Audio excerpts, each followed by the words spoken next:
Bonsoir à tous et bienvenue dans Plus d'Actu. Vous êtes un amateur de sport et vous aimez les beaux paysages. Vous avez le mollet vigoureux et une bonne descente. Vous vous sentiriez capable d'avaler 3500 km en 3 semaines. Vous rêvez de Galibier, de Tourmalet. Vos couleurs sont le vert, le blanc, le jaune ou le blanc à pois rouge. Vous l'avez compris, on va parler de Tour de France ce soir. Pourquoi s'élance-t-il cette année plutôt que d'habitude? Pourquoi il ne se terminera pas sur les Champs-Élysées? Les étapes à ne pas manquer, les Belges à suivre et surtout, pourquoi ce Tour de France nous fascine-t-il autant? Nous allons tenter de répondre à toutes ces questions. Voilà, et nous accueillons deux spécialistes, deux passionnés de vélo, cyclistes eux-mêmes. Grégory Yenko, bonjour. Bonjour Fabrice. Ancien journaliste de BX1, vous travaillez aujourd'hui pour l'agence Belga. Vous suivez notamment, vous allez écrire notamment sur le cyclisme, mais pas que sur le cyclisme. Et vous animez un site web, ça s'appelle cyclismerevue.be. Qu'est-ce qu'on y trouve en temps habituel? Toutes des analyses sur le cyclisme professionnel, masculin et féminin, le cyclocross, le cyclisme sur piste, donc un peu de tout. Voilà, et donc ça c'est pour suivre l'actualité cycliste. Il y a notamment une newsletter hebdomadaire, si je ne me trompe pas, sur ce site. Et Alexandre Marlier, bonsoir. Bonjour. Vous êtes aussi cycliste amateur, vous êtes youtubeur, vous avez une chaîne YouTube qui s'appelle Le Cycliste Belge. Vous l'avez lancée en 2019, 8000 followers. On y parle de quoi? On parle de courses cyclistes principalement et surtout de courses belges pour les amateurs. Donc je couvre ces événements en participant aux courses. Ouais, et vous participez à des compétitions, notamment on voit des images embarquées que vous avez filmées depuis votre vélo et vous commentez un petit peu les tactiques de course et comment ça s'est passé pour vous. Alors avant de vous donner la parole en détail, des images de champions si vous voulez bien. On va voir les favoris de cette édition 2024. C'est un petit teaser qui a été réalisé par l'organisation du Tour de France et ne soyez pas surpris, le Tour de France c'est un événement international. Le teaser est donc en anglais. Everyone in the team showed that they were really behind the plan, that everyone wanted to go for the yellow jersey. We can trust that Jonas knows what he's doing and is professional. Vingegaard attacks. For me, it's about supporting him. Being able to do the double. If Tadej manages to win, it's going to be one for the history books. This is an absolute hammer blow. I can put my effort, my work in to try and help him to accomplish it. When you are the best, you have to prove it. This is incredible. Oh. It's definitely the biggest challenge, actually, or the goal that you can have. We will fight for it. Those guys are very difficult to beat. I'm working towards their level. I will give my maximum every day. Can he win this time trial? It's a race that I really want to have on my palmarès. I think that says enough what it means to me.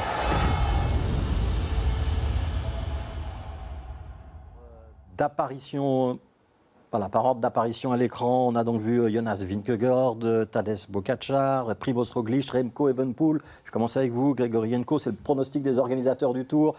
A priori, il voit juste le gagnant 2024, il est dans ces quatre-là? Il est dans ces quatre-là et je pense qu'on a vu aussi l'organisation qui joue déjà un peu sur la dualité entre les deux premiers qu'on a vus, Jonas Vingegaard et Tadej Pogačar, vu que c'est les deux derniers vainqueurs des 4 dernières éditions. Je pense que c'est surtout entre ces deux-là qu'il y a une rivalité aussi et que ça va se jouer. Ouais. C'est ça qui rend le Tour passionnant aussi, c'est de mettre en scène des oppositions de héros. Oui, je pense que ça, c'est historique. Hein. On l'a connu déjà à l'époque de Merckx, de Hinault, etc. Ouais. Il y avait toujours des adversaires. Poulidor-Octil, Fignon-Lemont, etc. Et ici, on a entre guillemets la chance d'avoir finalement des énormes champions qui arrivent à tout gagner. Mais si on n'avait qu'un seul champion qui arrive finalement à tout gagner, là, ça serait peut-être plus embêtant. Ici, on voit qu'il profite de cette rivalité pour mettre en avant finalement le spectacle qu'est le Tour. Oui, Alexandre Marlier, même question. C'est dans ces quatre-là qu'il faut envisager le vainqueur du Tour 2024 ou il peut toujours y avoir une surprise? Il peut toujours y avoir une surprise. On a un parcours qui est très technique cette année, mais je pense que ce sera dans ces 4-là, sûr et certain, et probablement dans les 2 premiers cités. Je suis assez d'accord. Et pourtant, Jonas Vingegaard, il a été victime d'une grave chute autour du Pays Basque. Il est resté longtemps à l'écart de la compétition. Il vient de revenir. Il pourrait ne pas avoir la préparation optimale. Ça avait été quand même ses points forts les 2 fois où il avait gagné. Hein. Ouais, il ne va pas avoir la préparation optimale. Après, je pense qu'il va se servir des 10 premières étapes pour vraiment... Il n'a pas couru beaucoup, donc il va se servir des 10 premières étapes pour reprendre du rythme. Et il sera dangereux la dernière semaine pour Pogačar. Ouais, donc c'est plutôt sur la fin du tour que ça va se jouer. Grégory Yenko, vous le suivez avec passion ce Tour de France ou vous avez une certaine distance? Non, ici je vais le suivre avec passion parce que justement, même s'il y a ce duo qui va être vraiment... on a l'impression que ça va être un duel en effet Pogačar-Vingegaard, il y a quand même énormément de favoris, presque quasiment tous les favoris des courses par étapes qui sont présents cette fois sur le Tour de France. C'est assez rare, pour être souligné. Et donc c'est pour ça que finalement, même si on a l'impression que ça va se jouer entre les 2 premiers, Remco Evenepoel, Primož Roglič notamment, vont batailler coûte que coûte, même si ça ne va pas forcément être pour la victoire, mais ils vont tenter, ils vont attaquer, ça va faire du spectacle. Qu'est-ce qui vous séduit tant dans le Tour de France? On dit que c'est la plus belle des courses cyclistes. Est-ce que vous êtes d'accord, ça a autant de poids qu'un championnat du monde? Autant de poids qu'un championnat du monde, c'est très différent parce qu'un championnat du monde c'est sur un seul jour, les Tours de France c'est sur 3 semaines, c'est un effort d'endurance très particulier où il y a la montagne, le contre-la-montre, il faut savoir gérer les étapes de plaine aussi malgré tout. Je pense que c'est surtout l'épreuve la plus médiatique du monde parce qu'elle se déroule l'été, le mois de juillet, il y a l'esprit des vacances qui est là aussi. Il y a un savoir-faire télévisuel aussi qui est indéniable. Qui est magnifique, hein, les paysages qu'on voit sont absolument fous. Il y a un historique aussi parce qu'on est à la 111e édition, donc ça fait presque plus de 120 ans que le Tour de France est en cours. Donc c'est tout ça qui fait qu'il y a cette légende autour du Tour de France. Ouais. Alexandre Marlier, vous êtes d'accord? Est-ce que c'est un petit peu magique le Tour de France? Vous, sur votre chaîne YouTube, donc vous décodez des tactiques de course. C'est ça aussi qui vous intéresse dans le Tour, de savoir comment on attaque, à quel moment, qui soutient qui, les alliances qui se font et se défont en fonction des intérêts des uns et des autres? Oui, exactement. On se demande parfois pourquoi une course cycliste, il faut 200 km pour départager le meilleur. En fait, il y a toute la tactique qui est en amont et on le voit très bien sur le Tour de France parce qu'il faut gérer toutes les étapes. C'est 21 jours de vélo et donc forcément, tactiquement, on reçoit des leçons quand même de vélo depuis quelques années, avec des grosses armadas qui sont capables d'être vraiment à pied et à l'œuvre pour faire le meilleur résultat. Ouais, c'est un sport à la fois individuel et à la fois collectif. Celui qui gagne à la fin, celui qui aura le maillot jaune, pas sur les Champs-Élysées cette fois-ci, mais à Nice, c'est lui qui gagne ou c'est son équipe qui gagne? De plus en plus, c'est l'équipe qui gagne. Vraiment, ici pour le moment, on a des collectifs qui sont capables de gagner. Quand on voit les coureurs qui sont des stars mondiales, qui se mettent au travail pour un leader, on est vraiment dans un sport collectif plus qu'individuel. Alors si c'est l'équipe qui gagne, quels sont les favoris? C'est de nouveau Visma qui est l'armada jaune qu'il faudra battre? Cette année, pas trop, justement. Ici, l'équipe UAE de Tadej Pogačar a mis énormément de moyens pour essayer de soutenir Pogačar. Ils mettent vraiment une équipe dans laquelle il y a 4 ou 5 personnes qui pourraient être des leaders dans une autre équipe. Et ici, ils sont là juste pour aider Pogačar, alors que du côté de Visma, ils ont perdu Primož Roglič, qui est parti chez Bora Hansgrohe dans une autre équipe. Ils ont perdu, aujourd'hui, on l'a appris, Sepp Kuss, qui est le vainqueur du dernier Tour d'Espagne. Pour cause de Covid, il ne pourra pas participer au Tour de France. Voilà, et c'est une personne dont on avait dit ça peut être un co-leader pour aider Vingegaard et potentiellement le suppléer. Là, sans lui, ça va être encore plus compliqué. Donc Visma, ils partent pas forcément favoris cette fois-ci. Alors, je vous propose qu'on s'intéresse au parcours de cette édition 2024. Au total, il y a très précisément 3492 km à parcourir. C'est 4 km de plus que l'an dernier. Le départ, c'est ce samedi, puisqu'on a anticipé les dates habituelles pour ne pas entrer en collision avec le programme des Jeux Olympiques. Alors, on va le voir défiler, ce parcours, et puis je vais vous demander peut-être de le commenter. On va mettre le cap au sud. On part de l'Italie. Ça promet évidemment de très belles images. L'Italie, de très beaux paysages. Mais c'est pas tout plat. L'Italie, Grégory Yenko, ça veut dire que ce sera la bagarre dès le départ. Première étape, Florence Rimini, ce sera sportivement agité? Oui, parce que c'est très rare dans le Tour de France d'avoir une étape aussi dure dès la première étape. On sera déjà dans les Apennins, donc on est déjà dans un massif. Et donc il y aura beaucoup de cols col et de côte à affronter. Et je pense que du coup, il y aura déjà les favoris pour le classement général qui d'habitude se cachent un peu lors d'une première semaine de course. Bah là, ils vont déjà directement devoir se montrer, un peu comme l'année dernière dans le Pays Basque. Ouais, ce n'est pas le prologue qui est réservé aux spécialistes du contre-la-montre. Après Rimini, il y aura Bologne, Turin, puis on passera de l'autre côté des Alpes. Il y a 7 étapes de montagne au total dans ce Tour de France. Il y a 52 km de dénivelé positif. Est-ce que c'est déjà un tour dont on peut dire qu'il est réservé aux grimpeurs ?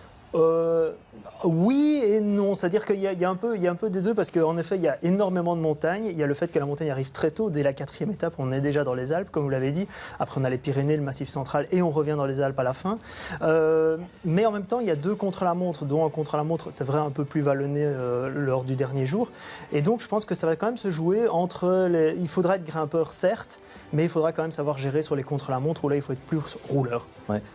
Même question pour vous Alexandre Marlier, c'est un parcours qui avantage les grimpeurs, mais il n'y a pas de sommet comme par exemple un contre-la-montre ou une arrivée en haut de l'Alpe d'Huez.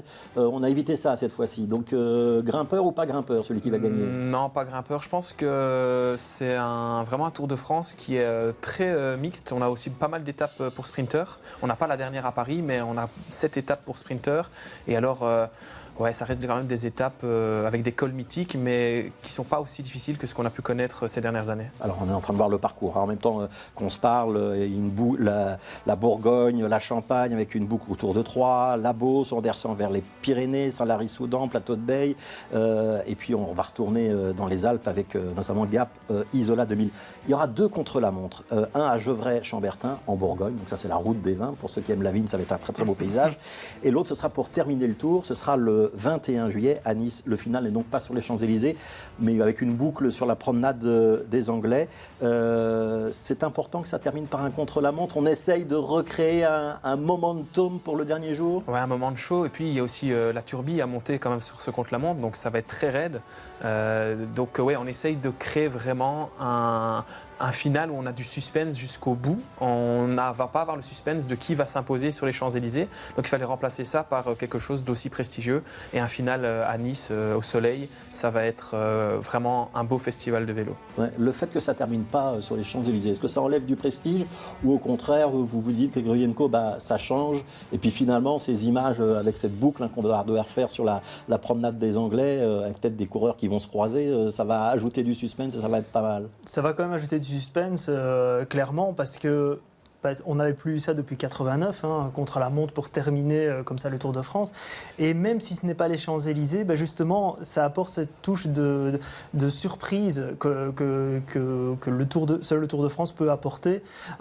Finalement, les Champs-Élysées, souvent, on se disait « Ah oui, mais on sait bien que ça va se terminer au sprint, on sait bien que le classement général est déjà figé. » Là, non, justement, cette dernière étape, il va peut-être y avoir des changements, et que ce soit pour la victoire finale ou même dans le top 10 ensuite. Ouais, et on a un souvenir d'un contre-la-montre lors d'une dernière étape. C'était Lemon-Fignon. C'était en 89, c'était le tout dernier entre Lemon et Fignon. Et ça s'était joué à combien de secondes, vous vous rappelez ? Oui, une seconde, non, 8 secondes. Donc là, il était leader, il avait 50 secondes d'avance, je pense, et il les perd sur le final de cette dernière étape. Ouais, donc dernière étape à suivre, ce sera le 21 juillet. Donc évidemment, pour les Belges, il y a un petit enjeu. Ouais, vous voyez sourire. Qui est candidat parmi les Belges à la victoire d'étape, à une victoire d'étape par exemple ? À une victoire d'étape et même pour le général, on espère un top 10, c'est Remco Evenepoel, évidemment, ouais. Le champion du monde du contre-la-montre. Et on a dit, il y a 2 contre-la-montre et il peut clairement viser la victoire sur l'une d'entre elles. Et puis il y a aussi Arnaud Delis qui a été champion de Belgique, qui pourra certainement viser une étape... pas forcément dans les gros sprints massifs, mais peut-être des étapes un peu plus difficiles. Voilà, et on voit dans notre écran justement l'arrivée sur Nice avec cette promenade des Anglais qu'on va parcourir dans un sens puis dans l'autre avant d'arriver à l'endroit où il y aura le podium final. Puisqu'on parlait de Remco Evenepoel, je propose qu'on le voit, pas en action, mais qu'on le voit dans un reportage pour comprendre l'engouement que suscite ce garçon, notamment chez les jeunes bruxellois. Peut-être que le futur Remco Evenepoel se trouve dans ces cyclistes en herbe. Mais avant d'en arriver là, il faut apprendre les bases. Sans surprise, les enfants n'ont qu'un seul nom à la bouche. Jouer avec les Oxtap, venir voir Remco Evenepoel et s'amuser. C'était une très bonne journée. Là, je me suis bien amusée. J'ai déjà eu une signature de Remco. Ça, c'est déjà très bien. Maintenant, il faudra aller un peu plus haut pour lui demander une photo et ça, ma journée sera réussie après. Cette idée d'académie cycliste, elle germe depuis longtemps dans l'esprit de l'ex-champion du monde. À l'époque, il avait troqué son 2 roues pour un ballon de football. J'avais l'âge de 10 ans, j'avais toujours les moyens d'avoir une nouvelle paire de chaussures grâce à mes parents, mais je pense qu'il y en avait des autres qui n'avaient pas les moyens, qui devaient faire même 2-3 saisons avec les mêmes chaussures, la même paire de chaussures. Donc c'est vraiment là que j'ai vraiment appris que c'est pas facile pour tout le monde. Découvrir, apprendre et se développer. Le projet initié par le champion de Belgique va se dérouler en 3 phases. Si l'aspect sportif est important, le côté social prend une place centrale dans sa démarche. On veut surtout donner du support aux jeunes qui viennent des maisons de quartier, les jeunes qui n'ont pas les moyens pour acheter un vélo, pour aller quelque part pour faire leur sport ou ce qu'ils veulent faire. Et juste pour ça, on va les aider à donner des vélos, des casques, un circuit fermé pour faire du vélo, pour découvrir le vélo. Très attaché à ses origines, celui que l'on surnomme le mini-cannibale en référence à Eddy Merckx a choisi la ville de Bruxelles pour une bonne raison. J'habite pas loin d'ici, à Dilbeek, donc je pense qu'à Bruxelles, on a vraiment senti que c'est surtout le foot qui est populaire. Donc on voulait vraiment essayer de mettre le vélo à côté du foot. Les premiers entraînements de l'académie seront dispensés dès le mois d'octobre pour ceux qui désirent apprendre. Pour les autres, des sélections seront effectuées dans les mois à venir, avec un rêve commun pour tout le monde, participer au championnat du monde 2030 qui pourrait se disputer dans la capitale. Voilà, un reportage réalisé lors du lancement de l'Académie Remco Evenepoel. C'était des commentaires signés Gilles Joanneau. Alexandre Marlier, il joue un rôle important, on le voit auprès de jeunes bruxellois, Remco Evenepoel. C'est bon pour le cyclisme belge quand il y a des champions belges qui brillent, et notamment pour nous à Bruxelles ou dans la partie francophone du pays, quand ces champions peuvent être pour une fois des francophones et pas des néerlandophones. Ouais, ça fait beaucoup de bien au cyclisme, comme dans tous les sports. Hein. Dès qu'il y a quelqu'un qui émerge, ça permet à ce sport d'émerger aussi. Et ici, c'est très important, surtout qu'on voit que la fédération fait un gros boulot pour les jeunes en ce moment. Et là, avoir une figure comme Remco Evenepoel, il y en a d'autres, Arnaud Delis, en parlant de francophones, ça permet vraiment de faire rêver les jeunes. Ouais. Vous faites du cyclisme, vous faites des compétitions à la fois sur route, sur gravel aussi. Vous êtes en élite 3 pour les spécialistes, comme ça ils verront un petit peu votre niveau. C'est qui vous a donné envie de faire du vélo quand vous étiez petit?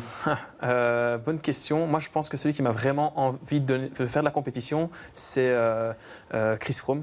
C'était vraiment le coureur qui me faisait rêver, qui fait un peu moins rêver maintenant, mais que j'adore toujours, parce que c'est le coureur mythique de ma génération. Ouais, même question pour vous, Gregorienko, le héros de tous les temps qui a motivé le petit Grégory? De tous les temps, je ne sais pas, mais je pense que quand j'étais jeune, c'était notamment Jan Ullrich, le fameux... sprinter allemand. Grimpeur allemand qui avait déjà gagné le Tour de France en 97, et Tom Boonen aussi un peu plus tard, justement, en référence belge. Alors, on parle de Remco Evenepoel, c'est son premier Tour de France, 24 ans. Est-ce qu'il peut vraiment viser le podium, ou est-ce que la première fois qu'on participe au Tour de France, il y a un petit round d'observation, Gregorienko? C'est toujours un peu compliqué, parce que le Tour de France, en effet, c'est très particulier par rapport aux autres courses, parce que, comme on dit, c'est la plus médiatique du monde, donc il y a toute une pression autour. C'est pas seulement la compétition sportive où tout le monde va être devant, c'est en plus autour. Il a déjà fait le Tour d'Italie, le Tour d'Espagne auparavant, avec des succès mitigés, donc il peut batailler pour le podium. Maintenant, on sait que ça va être très difficile parce que son point faible, c'est la très haute montagne, et on sait qu'il y en a quand même beaucoup sur ce Tour de France. Maintenant, il peut gagner plus de temps sur les contre-la-montre, justement. Ouais, donc c'est Soudal Quick-Step, son équipe. Alexandre Marlier, théoriquement, l'équipe est à son service. C'est un favori qui a des lieutenants pour l'épauler, ou il est un peu tout seul? Ouais, l'équipe est quand même faible. Alors, pas que les coureurs sont pas bons, c'est juste que par rapport aux autres équipes, c'est faible. Si on prend Ineos Grenadier, UAE ou Jumbo Lease Bike, c'est des équipes qui sont vraiment très très puissantes. Là, c'est un petit peu en dessous, mais il ne faut pas lui mettre trop de pression. Je pense qu'on est un peu impatient parce qu'on voit d'autres stars qui ont plus ou moins le même âge que lui, qui sont très performants, mais lui est il est beaucoup plus polyvalent, il est très fort en contre-la-montre, et je pense qu'il faut lui laisser le temps de vraiment développer ses capacités physiques, et donc plutôt un Tour de France pour tenter d'accrocher un podium, pas trop lui mettre de pression et voir le résultat qu'il est capable de faire. Alors on va voir un autre visage, c'est celui d'Arnaud Delis. Là, on est vraiment dans la catégorie sprinter. Qu'est-ce qu'il peut viser, Arnaud Delis? Lui aussi, c'est son premier Tour de France. Hein. Il y a une grosse équipe en face avec Alpecin qui a un train emmené par Mathieu Van Der Poel en personne, donc ça va être difficile à battre. Mais il a montré ce week-end qu'il était très fort, il lance son sprint de très très loin et il résiste à quasiment le gratin des sprinteurs mondiaux. Donc il est capable d'aller chercher des victoires sur ce Tour de France. Ouais, des victoires d'étape, vous ne le voyez pas courir pour le maillot vert? Ça va être compliqué parce que je pense qu'en haute montagne, quand même, il va avoir du mal à aller chercher des points. Donc, vraiment, pour lui, les victoires de sprint. Ouais. Grégory Yenko, vous êtes d'accord avec cet objectif-là? Oui, assez d'accord. Je pense que viser déjà une première victoire d'étape sera déjà très bien. Il franchit les caps petit à petit. Finalement, c'est que sa 3e saison parmi les professionnels, mais il a que 22 ans. Ici, il arrive à être champion de Belgique. Je ne vais pas dire à la surprise générale, n'exagérons pas, mais en tout cas face aux meilleurs sprinteurs mondiaux, comme on le disait. Donc, il peut surprendre en tout cas, mais il ne faut pas lui mettre trop de pression non plus. Est-ce que ça, c'est un des coureurs dont on se dit qu'une des ambitions ou une des mesures pour voir si l'exercice est réussi, c'est de voir s'il termine ou s'il ne termine pas le Tour? Je pense quand même, en effet, que l'objectif, déjà, ça doit être de terminer ici le Tour de France, vu la montagne qui sera présente et le final. Je pense que s'il passe ça, en effet, il pourra envisager le maillot vert plutôt l'année prochaine ou dans les prochaines années, en tout cas. Peut-être dans une autre équipe ou avec des renforts, ou en tout cas avec des renforts, au sein de l'Auto Destiny. Alors, on va s'intéresser à un 3e coureur. Cette fois-ci, c'est un néerlandophone. C'est le visage de Wout van Aert qui va apparaître, équipier de Jonas Vingegaard, donc chez Visma. On l'a vu beaucoup sur certains Tours de France. Est-ce qu'il va courir à fond ou est-ce qu'il va se réserver en vue des Jeux Olympiques? Il va courir à fond. Je pense qu'on va au Tour de France quand même pour courir à fond, en sachant que c'est une préparation pour lui pour aller aux Jeux Olympiques. Mais il y a des étapes, je pense, il les a déjà cochées, il les a déjà préparées. Il va être aussi un équipier modèle, donc il va le courir à fond. C'est quelqu'un qui court pour la victoire ou pour aider son leader. Est-ce que c'est pas frustrant d'être justement au service de quelqu'un d'autre? On l'a vu 4e du Tour de France. Est-ce qu'on peut se dire, tiens, si Jonas Vingegaard avait un petit souci, un pépin de santé, ce qu'on ne lui cède pas, hein, mais que finalement ça n'allait pas pour lui, Wout van Aert, ça serait un leader potentiel pour Visma ou pas? Je pense que tactiquement, si ça venait à arriver, les équipes feraient tout pour l'éliminer là où il est le plus faible. Donc on l'a vu gagner des étapes de montagne, mais je pense que face aux favoris, il prendrait vraiment des gros écarts. Donc vous ne voyez pas un jour gagner un Tour de France? Tout est possible. S'il se prépare à 100% pour ça, c'est possible. Mais là, dans l'état actuel, aujourd'hui, non. Ouais, ça n'a jamais fait partie de ses objectifs, hein, Grégory Yenko. Hein. Non, il a toujours été lui aussi assez polyvalent. Et il a toujours son rêve, finalement, lui, c'est les classiques Tour des Flandres qu'il n'a malheureusement jamais remporté, ou le Paris-Roubaix. Les monuments. Et les monuments. Donc je pense que c'est ça d'abord qu'il va aller chercher. Un titre de champion du monde aussi. C'est ça d'abord ses premiers objectifs. Et les Jeux Olympiques cet été. Il nous reste une poignée de secondes dans les autres Belges qu'il faudrait suivre. Est-ce que vous avez un ou deux noms à nous souffler? Je vais prendre la première, Jasper Philipsen, le maillot vert de l'année dernière, qui sera, je pense, encore un candidat au maillot vert cette année pour les sprints. Et Alexandre Marlier? Je suis assez d'accord. Hein. Philipsen, Remco. Après, dans les autres, vraiment, ils seront là pour aller chercher les petites étapes. Mais ça m'étonnerait qu'on ait d'autres grosses surprises. Et de lui, évidemment. Voilà, c'est à suivre à partir de samedi, le Tour de France 2024. Et vous pourrez évidemment lire les analyses de Grégory Yenko sur cyclismerevue.be. Et puis, ne ratez pas les décodages de Alexandre Marlier sur YouTube, la page Le Cycliste Belge. Merci à tous les deux d'avoir participé à cette émission. Demain, on change complètement de sujet. C'est la saison des festivals. On essaiera de vous convaincre d'aller voir des festivals de jazz. Il y en a plein en Belgique pendant cet été. On essaiera donc de vous donner envie d'aller vous y montrer. Et puis demain matin, on recevra notamment Philippe Claus dans notre matinale Bonjour Bruxelles. Continuez à bien vous informer et à demain.